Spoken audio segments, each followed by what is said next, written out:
Hello everyone, exam era में आपका स्वागत है। आज है डेट 27 मार्च। देखेंगे आज के सारे इंपॉर्टेंट करंट अफेयर्स को। करंट अफेयर्स में आगे बढ़ने से पहले एक ब्यूटीफुल सा कोट आपके लिए। Keep your face to the sunshine and you can not see a shadow. हमारी लाइफ में प्रिपरेशन के टाइम पे काफ़ी एंजाइटीज आती हैं, डिप्रेशन आते हैं, हम गिव अप करने का सोचते हैं।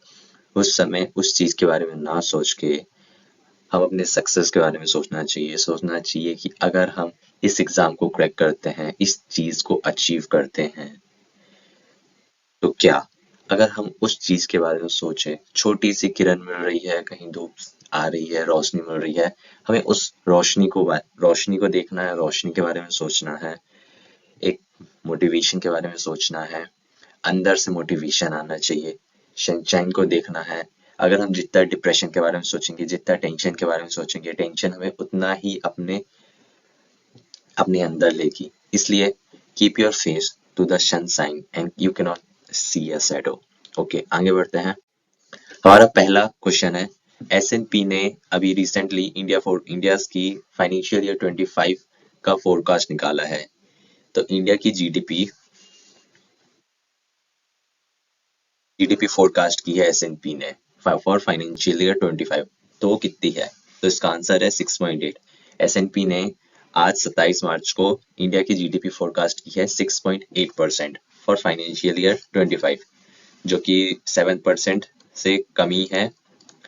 जैसा कि प्रिडिक्ट किया गया था उससे तो अभी कमी है, एस&पी ने कम प्रिडिक्ट किया है।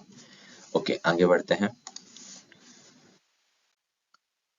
KD, current account deficit, dips to what percentage of GDP in quarter 3 as service export rises? तो जो हमारा करंट अकाउंट डेफिशिट है वो 1.2% ऑफ द जीडीपी हो चुका है इन क्वार्टर 3।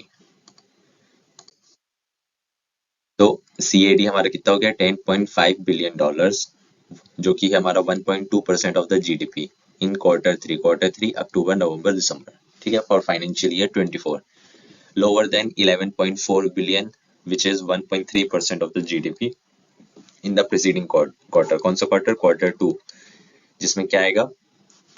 सितंबर, अगस्त, जुलाई। ठीक है, और पिछले साल का क्या था? पिछले साल फाइनेंशियल ईयर 23 सॉरी 23 के क्वार्टर 3 का उस समय क्या था? उस समय था 2% of the GDP current account deficit. Current account deficit क्या होता है? करंट अकाउंट डेफिशिट हमारा होता है हम कितना एक्सपोर्ट कर रहे हैं और कितना इंपोर्ट कर रहे हैं। जो हमारा नेट होता है वो कितना है? तो अभी हम इंपोर्ट ज्यादा कर रहे हैं और एक्सपोर्ट कम कर रहे हैं, इसलिए हमारा करंट अकाउंट डेफिशिट 10.5 बिलियन का है। ठीक है।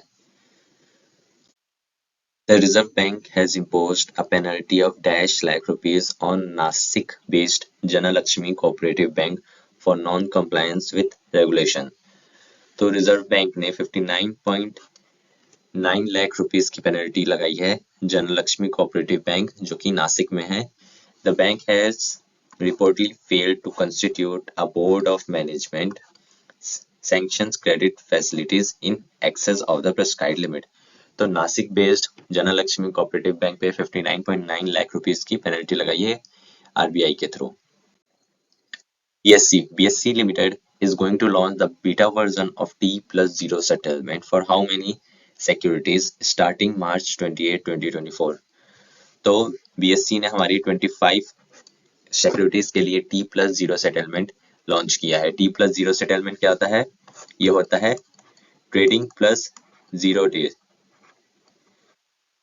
ठीक है, तो जिस दिन ट्रेडिंग ली उसमें 0 डे, मतलब उसी दिन हमारे मनी का सेटलमेंट करना, इसको T+0 सेटलमेंट कहते हैं। तो BSE ने लॉन्च किया है बीटा वर्जन कितनी सिक्योरिटीज के लिए? 25 सिक्योरिटीज के लिए। The Competition Commission of India has approved -% acquisition of Lanco Amarkantak Power Limited by Adani Power Limited। तो इसका आंसर है 100।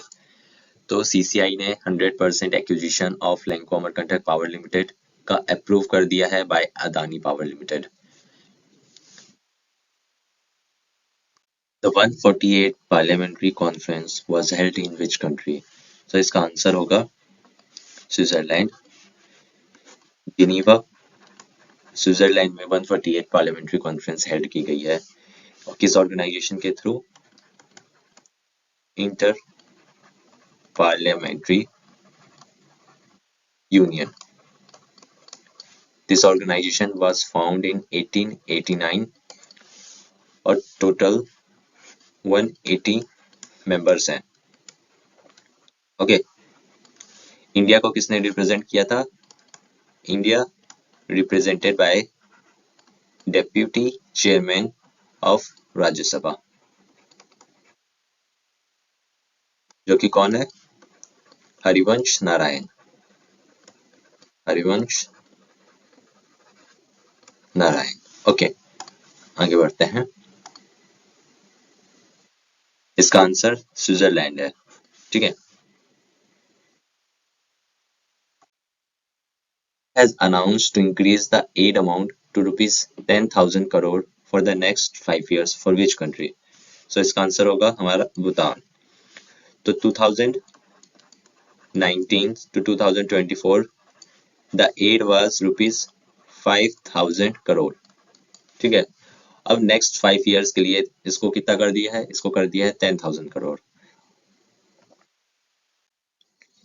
Exercise Tiger Triumph 24 is held between India and which country? तो इसका आंसर होगा यूएसए. इंडिया और USA के बीच में tiger triumph exercise हुई थी recently. Exercise limit 24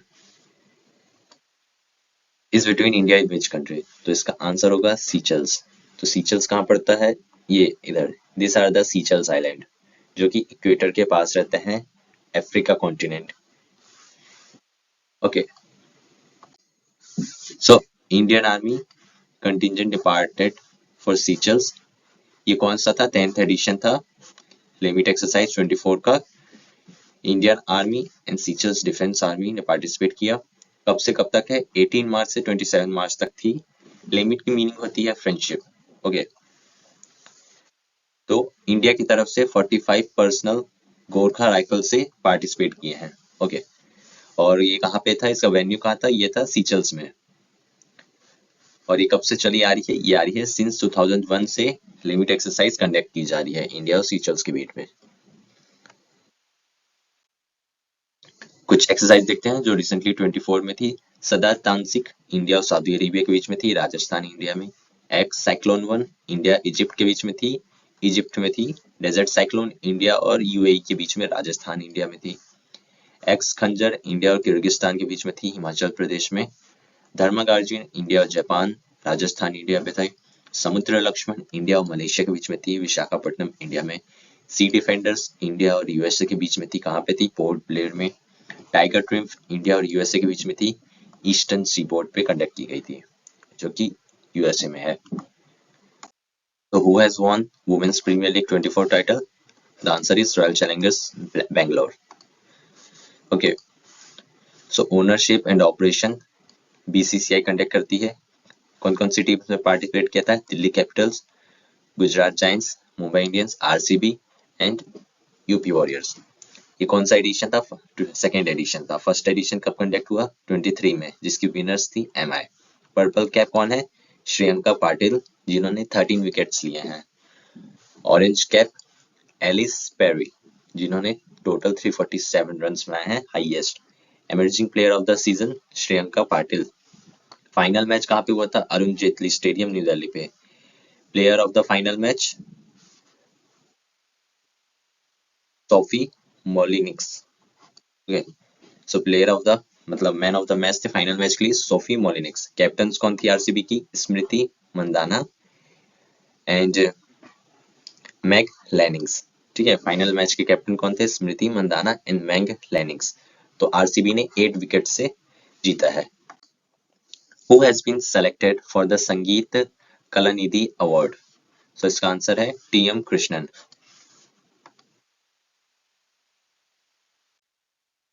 Tamilisai Soundararajan was governor of which state? So इसका आंसर होगा तेलंगाना, जिन्होंने अभी रिसेंटली रिजाइन किया अपनी पोस्ट से.